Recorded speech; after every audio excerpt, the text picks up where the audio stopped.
Rachel's day had started with the sound of her 6-year-old son, Liam, asking why the cereal box was empty again. She sighed, pushing her tangled hair out of her face as she scraped together the last few coins from a jar on the counter. It wasn't enough. It was never enough. The bills on the kitchen table stared at her like a lineup of silent accusers: rent past due, electricity threatening disconnection, and a medical bill she hadn't even opened yet because she knew it would crush her. "Mommy, are you okay?" Liam's small voice broke through her thoughts. Rachel forced a smile. "I'm fine, baby. Just running late for work." It was true. She was late again. Her part-time job as a grocery store cashier barely kept them afloat, but it was all she could manage while juggling Liam's school drop-offs and pickups. She grabbed her bag and ushered him toward the door. Her old car, a beat-up sedan that had seen better days decades ago, groaned in protest as she turned the key. Rachel held her breath, silently pleading, until the engine sputtered to life. "Thank you," she whispered, patting the dashboard as if it could sense her gratitude. By the time she arrived home that evening, her body ached from standing all day, and her mind was weighed down by the math she couldn't make work. Groceries, rent, gas. It all added up to more than she had. Liam was already fast asleep in his tiny bed, clutching his worn-out teddy bear. She kissed his forehead, then tiptoed into the kitchen to attempt paying at least one of the overdue bills. But before she could even sit down, her phone buzzed, a text from her landlord reminding her that rent was overdue. She threw the phone onto the table and buried her face in her hands. The rain had just started when she decided to run out for a gallon of milk and some bread. Liam would need breakfast in the morning, and she couldn't bear the thought of him going hungry again. As she drove down the dark road, the windshield wipers barely keeping up with the drizzle, she noticed a figure by the side of the road. An elderly man stood next to a shiny black car, its hood propped open. He was waving one hand hesitantly in the air, his other clutching an umbrella that didn't seem to be doing much against the rain. Rachel's first instinct was to keep driving. She was exhausted, her car was unreliable, and after everything else, the last thing she needed was to be stranded herself. But then she thought of her son, and how she hoped someone would help him if he were ever in need. She slowed to a stop and rolled down her window. "Are you okay?" she called out. The man stepped closer, his face illuminated by her headlights. He looked to be in his 70s, his gray hair soaked despite the umbrella, his glasses were fogged, and he looked both weary and embarrassed. "I'm afraid my car won't start," he said, "and my phone battery is dead. I was hoping to call a tow truck, but—" He gestured helplessly. Rachel hesitated. Her car was on its last legs, and she didn't trust it to handle much more than the drive home. But leaving this man out here in the rain felt wrong. "Where do you need to go?" she asked. "Just into town," he said. "There's a repair shop. There, I can wait for my car to be towed." Rachel nodded. "Get in." The man's face lit up with relief. "Thank you. Truly. Thank you." As he settled into the passenger seat, he introduced himself. "Albert Hayes," he said, extending a rain-dampened hand. "Rachel," she replied, shaking it briefly before focusing back on the road. The ride was quiet at first, the only sound the rhythmic squeak of her windshield wipers. But soon, Albert spoke up. "I can't thank you enough for stopping. You're the first car that's pulled over." Rachel shrugged. "I guess I know what it's like to need a little help." Albert glanced at her, his expression thoughtful. "A little help can go a long way," he said. She smiled faintly, but didn't respond. She wasn't one to pour her heart out to strangers, but somehow, the quiet warmth in his voice made her feel safe. As they drove, she found herself mentioning Liam, and how hard it was to balance work and being a single mom. She touched briefly on her struggles. Never enough hours in the day, never enough money to go around, but kept it light. Albert listened quietly, nodding now and then. You sound like a remarkable woman, he said finally. Rachel laughed, a short, tired laugh. I don't know about that. Just doing what I have to. By the time they reached the repair shop, the rain had slowed to a drizzle. Albert unbuckled his seatbelt and turned to her. Rachel, I want you to know how much I appreciate this. You didn't have to stop, but you did. That says a lot about you. It's nothing, she said, brushing it off. Just glad I could help. Albert reached into his pocket and pulled out a small notepad and pen. What's your last name? She hesitated for a moment before answering. Miller. He jotted it down, along with her first name. I like to remember people who show kindness, he said with a small smile. Rachel nodded, feeling slightly embarrassed. She watched as he walked into the brightly lit repair shop, his umbrella tucked under his arm. Then she drove away, the encounter already starting to fade from her mind as her own worries crept back in. She didn't expect to ever see him again. The next few days felt like one long, relentless storm for Rachel. First, the grocery store. Manager called her into the back office to inform her that her hours were being cut. Business was slow, and with other employees needing shifts, there just weren't enough to go around. Rachel nodded numbly, clutching her thin paycheck as if holding on tighter would somehow make it stretch further. Then came Liam's cough.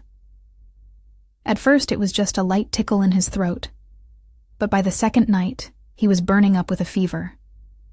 Rachel sat by his bedside, dabbing his forehead with a cool cloth while he whimpered in his sleep.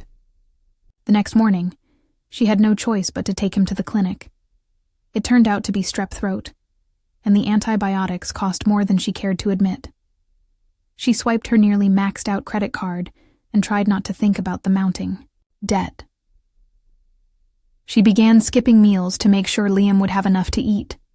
At work, the hunger gnawed at her, but she pushed through, smiling at customers and scanning their groceries with practiced efficiency. She'd become adept at hiding the strain, but sometimes it felt like she was one unexpected expense away from breaking completely. Meanwhile, Albert Hayes was adjusting to his temporary life in town.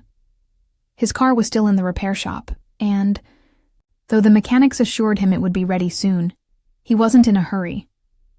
He'd checked into a modest hotel nearby and spent his days exploring the little town. But one thought kept returning to him. Rachel Miller. The young woman who had stopped to help him in the rain had left an impression on him. There was something about the quiet determination in her voice, the way she spoke about her son, that stayed with him. Albert was not a man who forgot kindness easily.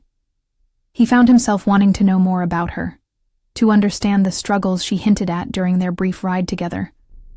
On a whim, he decided to visit the grocery store she'd mentioned working at.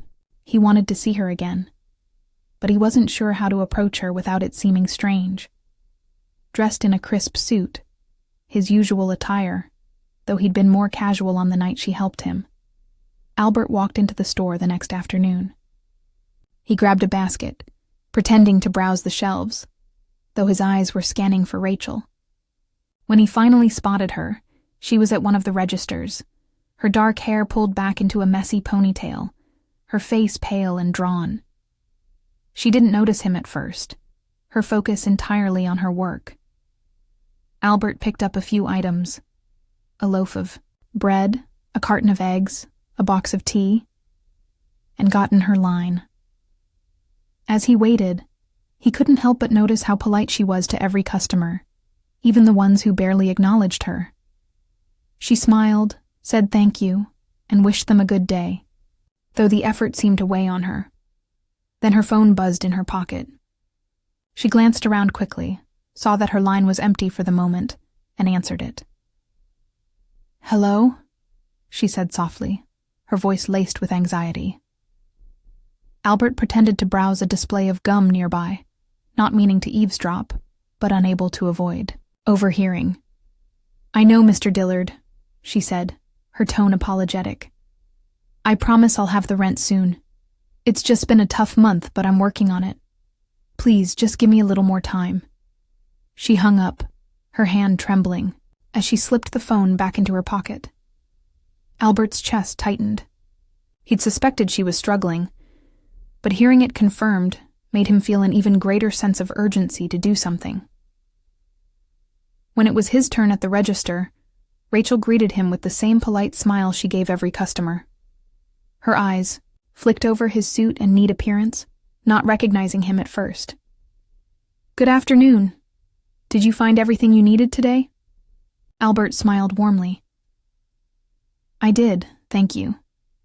But I'm not just here for groceries, Rachel." Her smile faltered slightly, confusion flickering across her face. "Do I know you?" she asked hesitantly. "It's Albert Hayes," he said, his voice soft. "You helped me the other night when my car broke down." Her eyes widened in recognition, and a faint blush crept into her cheeks. "Oh, Mr. Hayes, I didn't recognize you. You look different," he chuckled. "It's amazing what a suit and a shave can do. I wanted to thank you again for stopping to help me. Not many people would have." "It was nothing," she said quickly, hoping the conversation wouldn't attract attention from her coworkers. "I'm just glad you made it into town safely." Albert placed his basket on the counter. "I was wondering if you'd let me take you for coffee after your shift. Just my way of saying thank you." Rachel hesitated. She wasn't used to strangers offering her anything, and the idea of spending time with someone she barely knew made her nervous. But Albert's kind demeanor was hard to refuse, and the thought of sitting down for a quiet cup of coffee, away from her endless worries, was strangely appealing. "All right," she said finally. "I get off at 5. "I'll be waiting," he said with a smile. True to his word, Albert was waiting outside when Rachel finished her shift. They walked to a nearby cafe, where the scent of fresh coffee and baked goods filled the air. Rachel ordered a small coffee, insisting she didn't want anything else, though Albert noticed her eyes linger on the display of pastries. As they sat down, Albert leaned back in his chair, studying her. "So, Rachel, tell me about yourself. How's Liam doing?" Her surprise was evident. "You remembered my son's name?" "Of course. You spoke about him with such love. It stuck with me." She smiled faintly, stirring her coffee. "He's doing all right. He's a good kid, but it's been tough lately. Being a single mom isn't easy." Albert nodded, his expression thoughtful. "I can't imagine how much you must juggle." Rachel found herself opening up more than she expected, talking about the long hours, the sleepless nights, and the constant worry of not being enough. She mentioned how Liam's father had left when he was just a baby, and how she'd been doing it all on her own ever since. Albert listened intently, his heart aching for her. He didn't tell her about his own life, that he was retired, comfortable, financially, and had never known the kind of struggle she faced daily. Instead, he kept the focus on her, asking questions and offering quiet encouragement. Before they parted ways, Albert hesitated, then said, "I'd like to meet Liam someday. To thank him, too, for sharing his mom with a stranded old man." Rachel laughed softly, though she was puzzled by the request. "I suppose that could be arranged." Albert smiled, a plan already forming in his mind. 3 days after their coffee meeting, Rachel nearly jumped out of her skin when she heard a knock at her front door. It was late afternoon, and she wasn't expecting anyone. Liam was in the living room, sitting cross-legged on the carpet and surrounded by crayons, carefully coloring in a superhero book. Wiping her hands on her jeans, Rachel opened the door, cautiously, her heart racing just a little. Standing there, wearing the same neatly pressed suit she'd seen him in at the grocery store, was Albert Hayes. He held a small, brightly wrapped package in his hands. "Mr. Hayes," Rachel said, startled. "What are you doing here?" "I hope it's all right that I stopped by," Albert said with a warm smile. "I wanted to meet Liam, if that's still okay, and I brought him a little something." He held up the package. And please, call me Albert." Rachel glanced over her shoulder, where Liam was still focused on his coloring. She hesitated. It wasn't every day that someone she barely knew, especially someone as polished and put together as Albert, showed up at her modest home. But something about his gentle demeanor put her at ease. "Come in," she said finally, stepping aside. Albert entered, immediately taking in his surroundings. The house was small and a little worn, but it was spotless. The furniture was old, but there were touches of warmth everywhere. Liam's drawings taped to the fridge, a cozy blanket draped over the couch, and a small vase of wildflowers on the kitchen table. It was clear that Rachel had done everything she could to make the place feel like home, even with limited resources. "Liam," Rachel called, "we have a visitor." Liam looked up, his big brown eyes curious. He scrambled to his feet and approached cautiously, clutching a crayon in one hand. "Liam, this is Mr. Hayes," Rachel said. "He's a friend of Mommy's." Albert crouched down to Liam's level, his smile kind. "Hello, Liam. Your mom's told me lots about you. I brought you something. I hope you like it." He handed the small package to the boy, who took it with wide eyes. "For me?" Liam asked, glancing up at his mom for reassurance. Rachel nodded, though she looked just as surprised as her son. Liam tore into the wrapping paper, revealing a shiny red toy car. His face lit up like the sun. "Wow, it's so cool. Thank you, Mr. Hayes." Without hesitation, he dropped to the floor and began driving the car around in imaginary loops. Albert chuckled and straightened up. "I think that's a yes." Rachel smiled, though she felt a twinge of embarrassment. She wasn't used to visitors, and she couldn't shake the feeling that her home, and her life, might seem inadequate to someone like Albert. "Can I get you something to drink? Coffee? Tea?" she offered, suddenly hyper-aware of the chipped mugs in her cupboard and the mismatched plates on the drying rack. "Tea would be lovely, thank you," Albert said, following her into the kitchen. As Rachel filled the kettle, Albert's gaze fell on the stack of papers on the counter. He wasn't trying to pry, but the bright red past due stamps on several envelopes were hard to miss. Rachel noticed his eyes lingering and quickly moved to shuffle the papers into a neat pile, her cheeks flushing. "Don't worry about that," she said, forcing a casual tone. "It's just bills. You know how it is." "Rachel," Albert said softly, his voice laced with concern. "I don't mean to intrude, but are you all right? It seems like you have a lot on your plate." She hesitated, torn between wanting to maintain her pride and the overwhelming relief of being asked such a sincere question. Finally, she sighed and leaned against the counter. "I'm behind on rent," she admitted, her voice barely above a whisper. "And everything else, really. I'm doing my best, but it's hard to keep up. Some days I feel like I'm running in circles and getting nowhere." She paused, glancing toward the living room where Liam was giggling as he zoomed his new car across the carpet. I wish I could give Liam more. He deserves so much better than this."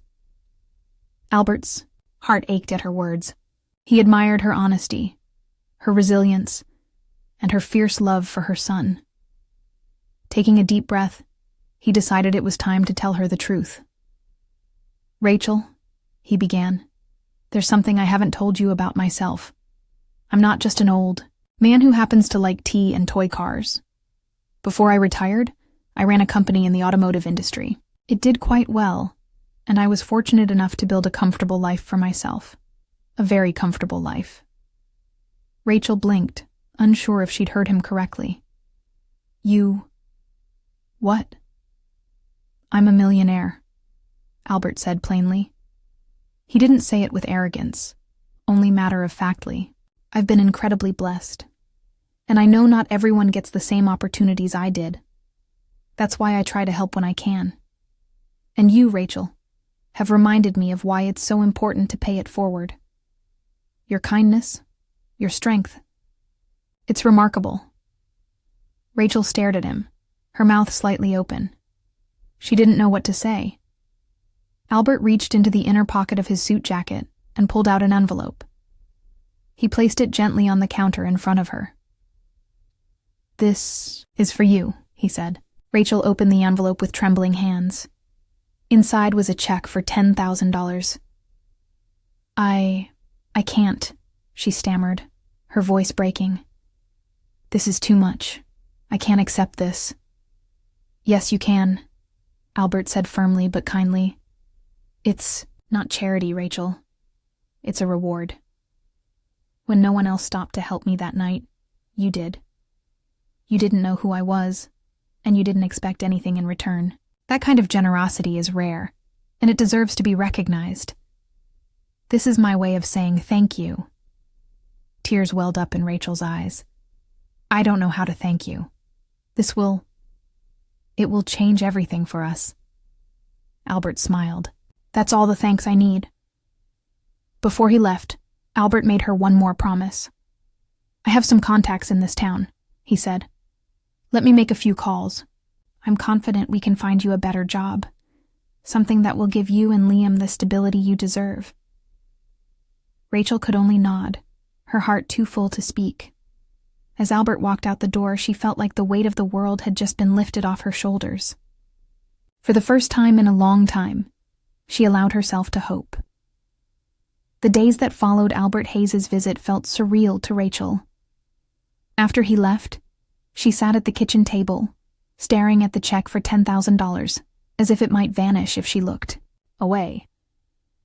It wasn't just the money, though that alone was life-changing. It was the sheer kindness behind it. Someone had seen her struggle, truly seen her, and decided she was worth helping. The next morning, Rachel dropped Liam off at school and made her first stop at the bank. She deposited the check with shaky hands, the teller offering her a warm smile when Rachel explained it would help her get back on her feet. From there, she went straight to her landlord's office. Mr. Dillard, a gruff man in his 60s, looked surprised when Rachel handed him an envelope with the full amount of her overdue rent, plus the current month. "This should bring me up to date," she said, her voice steady for the first time in months. "Well," he said, scratching his head. "Didn't expect that. Good to see you're getting things sorted, Rachel." Walking out of the office, Rachel felt like she could finally breathe again. For months, the weight of unpaid bills had pressed down on her like a constant shadow. Now, for the first time, she felt the sun breaking through. Over the next week, Rachel carefully allocated the rest of the money. She paid off her overdue utility bills, ensuring their lights and heat would stay on. She set aside enough for groceries to last them several weeks. She even visited a local secondhand store, where she bought Liam a few new outfits for school. A pair of sturdy sneakers, a warm jacket, and a backpack without any holes. Then there was her car. The old sedan had been a constant source of stress, but now she could finally afford to have it looked at. The mechanic replaced the worn-out brake pads, patched up a leaky radiator, and even fixed the heater, which hadn't worked in 2 winters. Driving it home, Rachel marveled at how quiet the engine sounded, how warm the air blowing through the vents felt. For the first time in years, she felt a sense of stability, like her feet were planted firmly on the ground instead of teetering on the edge of a cliff. Albert had promised to make some calls, and true to his word, he did. A few days later, Rachel received a phone call from a woman named Linda, who managed a small local office that handled administrative work for several businesses in town. "Mr. Hayes spoke very highly of you," Linda said. "He tells me you're hardworking and dependable, and we're looking for someone to help with data entry, filing, and basic office tasks.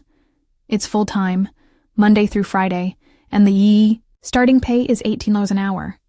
Would you be interested in coming in for an interview?" Rachel's breath caught. The job paid nearly double what she made at the grocery store, and the hours were stable, which meant she could plan her days without constantly worrying about switching shifts or finding someone to watch Liam. "Yes," she said, her voice trembling. "Yes, I'd love to." The interview went smoothly, and by the end of the week, Rachel had a new job.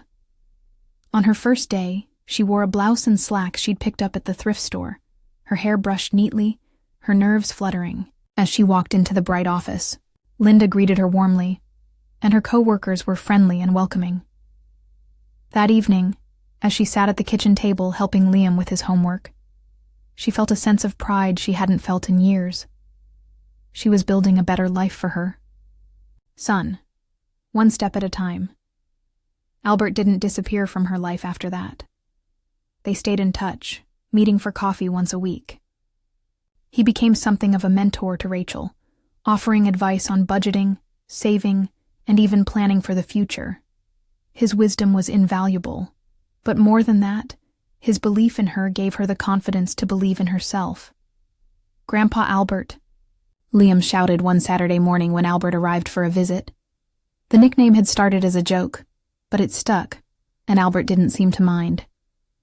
In fact, he seemed to take pride in it. "And how's my favorite young man today?" Albert asked, ruffling Liam's hair. Liam beamed, dragging Albert into the living room to show off his latest Lego creation. Rachel watched them with a smile, her heart full. Albert had become a fixture in their lives, not just as a benefactor but as a friend, a source of comfort and encouragement. Inspired by Albert's generosity, Rachel began finding small ways to give back. One day, while waiting, in line at a coffee shop, she noticed the woman behind her rummaging through her purse, counting coins. Without thinking twice, Rachel handed the cashier a few extra dollars to cover the woman's coffee. The woman looked up in surprise, her eyes welling with gratitude. "Thank you," she said softly. "It's nothing," Rachel replied, though she knew it wasn't nothing. She knew how much even a small act of kindness could mean. Later that month, she and Liam went through his old toys, packing up the ones he no longer played with. Together, they donated them to a local shelter that housed women and children. Liam didn't complain once, proudly placing his gently used toys into the donation bin. "Mommy," he said as they walked back to the car, "do you think another kid will play with my fire truck?" "I know they will," Rachel said, squeezing his hand. Life wasn't perfect.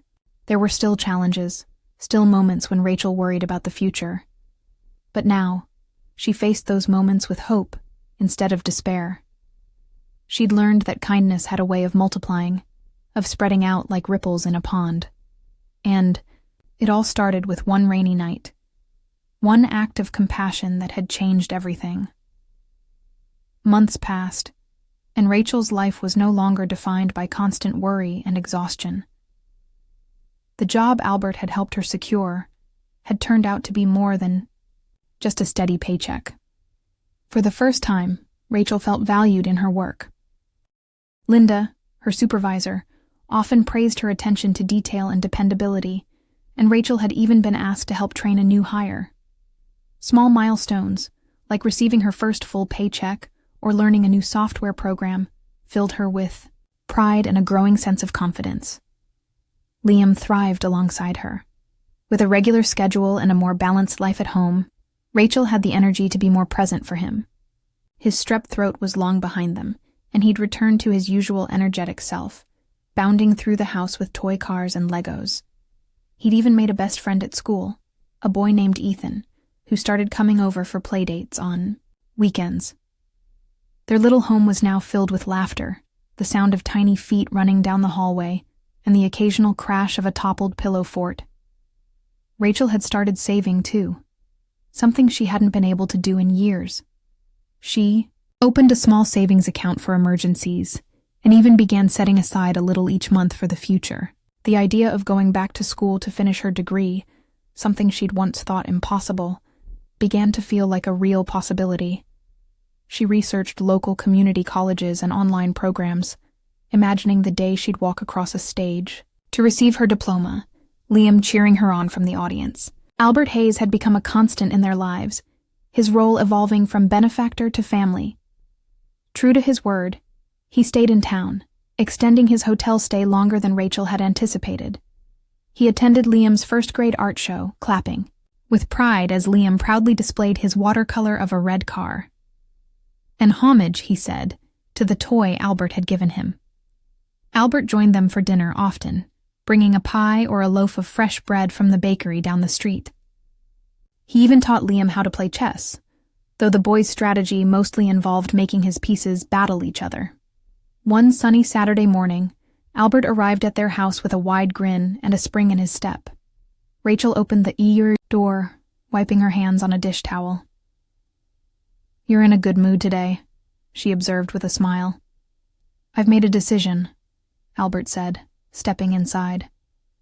"I'm moving here permanently." Rachel blinked, caught off guard. "Really? What about your home? Your life back in the city?" Albert waved a hand dismissively. "I've lived in that house for over 30 years, and it's far too big for just me. The truth is, Rachel, I've found something here that I didn't realize I was missing. Purpose. Being part of your lives, watching Liam grow and seeing you succeed. It's brought me more joy than I've felt in a long time. I want to be here, close to the people who matter." Rachel felt a lump rise in her throat. "Albert, I don't even know what to say. You've already done so much for us." He placed a hand on her shoulder, his eyes kind. "You've done more than you realize, Rachel. That night on the road, you reminded me of the goodness in people. You gave me a reason to believe in connection again. This isn't just about helping you. It's about being part of something bigger than myself." True to his word, Albert found a small house just a few blocks away from Rachel's. It was quaint, with a wraparound porch and a garden out back, perfect for the quiet life he envisioned. He filled it with books, puzzles, and framed photos of the new family he'd found. In the months that followed, Albert became a fixture in their community. Neighbors waved to him as he walked to the corner cafe, where he'd often sit with Rachel, sipping tea and sharing stories. At Liam's school, he earned the affectionate nickname Grandpa Albert from kids and parents alike. He attended every school play, every soccer game, and every birthday party, cheering louder than anyone in the crowd. One evening, as the sun set and painted the sky in shades of orange and pink, Rachel, Liam, and Albert sat together on Albert's porch. Liam was curled up in Albert's lap, sleepily clutching his favorite stuffed bear. A pitcher of lemonade sat on the table between them, condensation beating on the glass. Rachel looked out at the quiet street, her heart full. It was hard to believe how much her life had changed in such a short time. She thought back to that rainy night, to the moment she'd almost kept driving, but decided to stop for a stranded stranger. That one small act of kindness had set off a chain of events that transformed her life. "Albert," she said softly, breaking the silence. "Do you ever think about how different things might have been if I hadn't stopped that night?" Albert smiled, his eyes twinkling. "I think about it all the time, and every time I'm grateful you did. You changed my life too, Rachel. Don't forget that." Rachel nodded, her eyes misty. She reached over and placed her hand over his. "Thank you for everything." He patted her hand gently. "Thank you, Rachel, for reminding me what it means to truly connect with people." As Liam began to snore softly in Albert's arms, Rachel leaned back in her chair, gazing up at the stars. Her heart swelled with gratitude for Albert, for Liam, and for the unexpected turns life had taken. She didn't have all the answers, and she knew there would still be challenges ahead. But for the first time in a long time, she felt ready to face them. She wasn't alone anymore. The porch was filled with the quiet hum of crickets and the occasional rustle of leaves in the breeze. Albert shifted Liam gently, adjusting the boy's weight as he slept. Rachel smiled to herself, a deep, contented smile. "You know," she said, her voice soft, "I used to think hope was something other people had. But now, sitting here with you and Liam, I think I finally understand it." It's not about everything being perfect. It's about knowing you're not alone and believing that things can get better. Albert chuckled. Wise words, my dear. Very wise. And so, under the blanket of stars, they sat together, Rachel, Liam, and Albert, bound by a simple act of kindness that had grown into something extraordinary.